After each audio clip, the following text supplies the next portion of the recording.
कि बाबर आजम की जगह खेलने वाला प्लेयर कामरान गुलाम बाबर की जगह को बड़ी देर तक ऑक्यूपाई कर रहा है। मतलब बाबर आजम की, वैसे तो आज बर्थडे है उनको, many many happy returns of the day. Babar Azam के बर्थडे के ऊपर इससे अच्छा गिफ्ट क्या होगा कि बाबर आजम को धक्के देके निकाला गया टीम से, और कामरान गुलाम जो उनकी रिप्लेसमेंट आई है वो बहुत बढ़िया खेल रहा है। डे वन से मैं क्या कह रहा हूं कि इस सीरीज में सारे सीनियर्स को खिलाना चाहिए था, बाबर को ये सीरीज खिलाने देते, फिर इसको कंप्लीट रेस्ट देते। जितने रन कामरान गुलाम बना रहे हैं उतने रन मिर्चियां रमीज राजा के ऊपर डल रही हैं, तिल मिला रहे हैं वो कमेंट्री के अंदर। सिकंदर बख्श साहब, आपसे हम क्या बात कर रहे हैं? पाकिस्तान क्रिकेट बोर्ड की मैनेजमेंट कमेटी ने सारा इन्हिसार एतबार स्पिनर्स पर कर लिया है, फास्ट बॉलर का तो काम ही खत्म कर दिया उन्होंने। जिंदगी और भी आसान हो जाती, जिंदगी और भी आसान हो जाती, वक्त पर खिलाड़ियों की पहचान हो जाती। परफॉर्मर तो डाला कामरान बेटा, मैंने कल भी कहा है वो जो तमाचा तुम्हें इसने मारा था टेपिए ने, जिसकी साले की 2 टके। हाँ, और रन बनाओ और रन करके फिर बयान दो।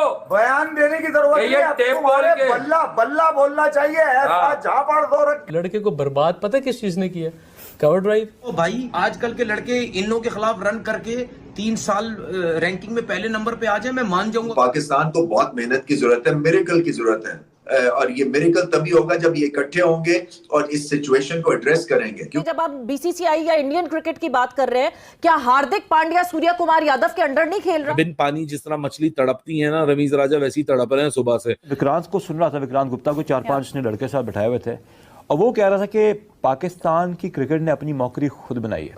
और वो ये कह, यहाँ तक उसने कहा कि शाह साहब बड़ी इंटरेस्टिंग बात, कहते हैं पाकिस्तान से इंडिया पाकिस्तान से 9 टेस्ट पीछे है, 3 टेस्ट मैचेस हमसे ज्यादा जीते हैं और 17 वनडे से भी ज्यादा जीते हैं। कहते हैं मैं तो अपनी गवर्नमेंट को सजेस्ट करता हूं कि अभी खोले बायलैटरल सीरीज ताकि हम उनके सारे साथ बराबर कर दें। इंडिया को तो कोई नहीं मार रहा। हाँ तो फिर जहाँ मुकाबला है वहाँ ठंडे, तो यहाँ कम, यहाँ इनकी जबानें चल रही है। बाबर आजम की जगह पर कब्जा कर लिया है कामरान गुलाम ने, यानी कि बाबर तो इतनी देर लेते ही नहीं है ना। मतलब वो तो टाइम जाया किए बगैर बस 3-4 रन बनाए, 6 रन बनाए, 15 रन बना लिए, भाई इतना ज्यादा हो गया तो आउट हो जाते हैं उसके बाद। लेकिन हैरान करने वाली बात यह कि कामरान गुलाम उनकी जगह पर काफी देर से मौजूद है। मतलब वो एक अलग चीज जरूर है कि अगर हम कहें कामरान गुलाम तो काफी देर हो गई है यार, वो नंबर 4 पर बैटिंग करने वाला जो टेस्ट में प्लेयर है वो तो जल्दी से चला जाता है ना, तो वो कैसे इतना टाइम ले गया आज? यानी साउथ शकील भी जो है ना, उनको काफी वक्त उनका गुजर गया होगा, वरना वो तो जल्दी से आ जाते हैं। लेकिन खैर अच्छी बात यह है कि साइम भी चल गए आज, कहीं ना कहीं कुछ रन्स तो बना ही गए हैं, फिर उसके बाद वो आउट हो गए। उन्होंने कहा अब मेरी बस हो गई है, इससे ज़्यादा बैटिंग मैं नहीं करूँगा, और वो आउट हो गए। उसके बाद अब कामरान गुलाम, और अगर हम देखते हैं तो पीछे हमारे पास जो है वो मोहम्मद रिजवान भी हैं। डे वन से मैं क्या कह रहा हूँ कि इस सीरीज में सारे सीनियर्स को खिलाना चाहिए था, बाबर को ये सीरीज खिलाने देते, फिर इसको कंप्लीट रेस्ट देते। अब बाबर को मैं ये मशवरा अपनी तरफ से दे सकता हूँ कि भाईजान 20 तारीख से सुना है कायद आज़म ट्रॉफी शुरू हुई, कम से कम 3 से 4 मैच खेलें, अपनी फॉर्म लाएं, फिर जाएं खेलने के लिए पाकिस्तान से। जल्दी ना करेंगे, नहीं मैं दोबारा पाकिस्तान टीम का स्वेटर पहन कर चला जाऊँ, नहीं, टेक योर टाइम। आप बहुत बड़े प्लेयर हो, बहुत अच्छे प्लेयर हो, यू टेक योर टाइम। और जहाँ तक 2 फास्ट बॉलर का, मेरे ख्याल से मिक्स एंड मैच करना चाहिए था। इतनी जल्दी अगर वो दोनों, हम तो पहले ही कह रहे थे कि वो फिट नहीं है, प्रॉपर गेंद नहीं कर रहे, एक को ड्रॉप करते, एक को लाते, फिर एक को ड्रॉप करते, एक को लाते, ताकि आइडिया तो होता आपको। आपने दोनों सीनियर बॉलर्स को निकाल दिया। अब आमिर जमाल, और अगर ये स्पिनिंग ट्रैक बन गई, राशिद तो कह रहे हैं बिल्कुल सही फैसला है, लगता है राशिद पिच देखकर आए हो। राशिद क्या तुम, इसने तो कह दिया कि सही फैसला है, इसका मतलब है उन्होंने पिच देखी भी। अगर बाकी ब्रेक होना शुरू हो गया तो लीच आपको खा जाएगा। ठीक हो गया।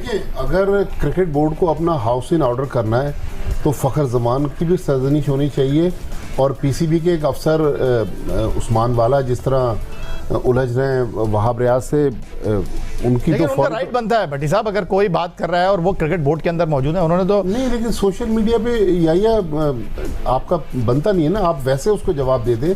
लेकिन देखें, थोड़ी सी इशारों के नायों में हसन अली ने भी ये बात की है, लेकिन बात वही है जो सिक्कू भाई कह रहे हैं कि बड़े बड़े क्रिकेटर्स पाकिस्तान की हिस्ट्री में आए चले गए, लेकिन अब $1 मिलियन क्वेश्चन है जो अभी तक हुआ नहीं कि हमने स्पिनर्स तो डाल दिए, तो क्या पीसीबी वो पिच बना सका है जो कप्तान मांग रहे हैं या कोचेस मांग रहे हैं? ये तो पिछले साल तक खेलते हुए आ रहे थे, तो क्या वजूहत बनी के बाहर हो गए? होम सीरीज पे हम हारे ऑस्ट्रेलिया से, न्यूजीलैंड से, साउथ अफ्रीका से अच्छी सीरीज, तो ये खेलते हुए प्लेयर बाहर कैसे हो गए थे? तो बहुत सारे सवाल हैं, लेकिन कभी कभार बहुत अच्छा होता है चेंज, लेकिन इसको मुस्तकिल बुनियाद पे ना कर दें कि यही टीम है हमारी। ये वक्ती ज़रूरत ज़रूर है, लेकिन परमानेंट सोल्यूशन है नहीं है। लेकिन इससे फर्क पड़ेगा इस टेस्ट में। मैं तो काफ़ी पुरुम्मीद। ठीक है, सिक्कू भाई की बात ठीक है, लीच बहुत डेंजरस बॉलर है क्योंकि एक्सपीरियंस है और वो जगह नहीं छोड़ता अपनी। पाकिस्तान को सिर्फ सर्वाइव जो करना है फास्ट बॉलर से तो करना है उनके, लेकिन लीच मेन वक्त बहुत कम है, मुकाबला बहुत सख्त है। मैं एग्री करता हूँ उससे, राशिद से। वो हम दोनों एक दूसरे को एग्री करना शुरू हो गए कि ये इसको परमानेंट ना बनाए कि हम सारे वक्त स्पिनिंग अटैक रखेंगे। आपको क्रिकेट को रिवैम्प करना है for God sake. Pakistan cricket board को हाथ जोड़ के कह रहा हूँ, नई क्रिकेट को शुरू करें आप अगली PSL के बाद प्रॉपर तरीके से। ठीक हो गया, नहीं चलेगा। माजिद भट्टी साहब फाइनल क्या कहेंगे आप? देखें, अगर पिच जिस तरह की ये बनवाना चाहते हैं वैसी पिच बन गई है तो मेरे ख्याल में फिर पाकिस्तान इंग्लैंड के लिए मुश्किल पैदा करेगा। और पाकिस्तान क्रिकेट को इस वक्त जीत की ज़रूरत है क्रिकेट को उठाने के लिए। तो मेरे ख्याल में अगर पाकिस्तान को यहाँ जीत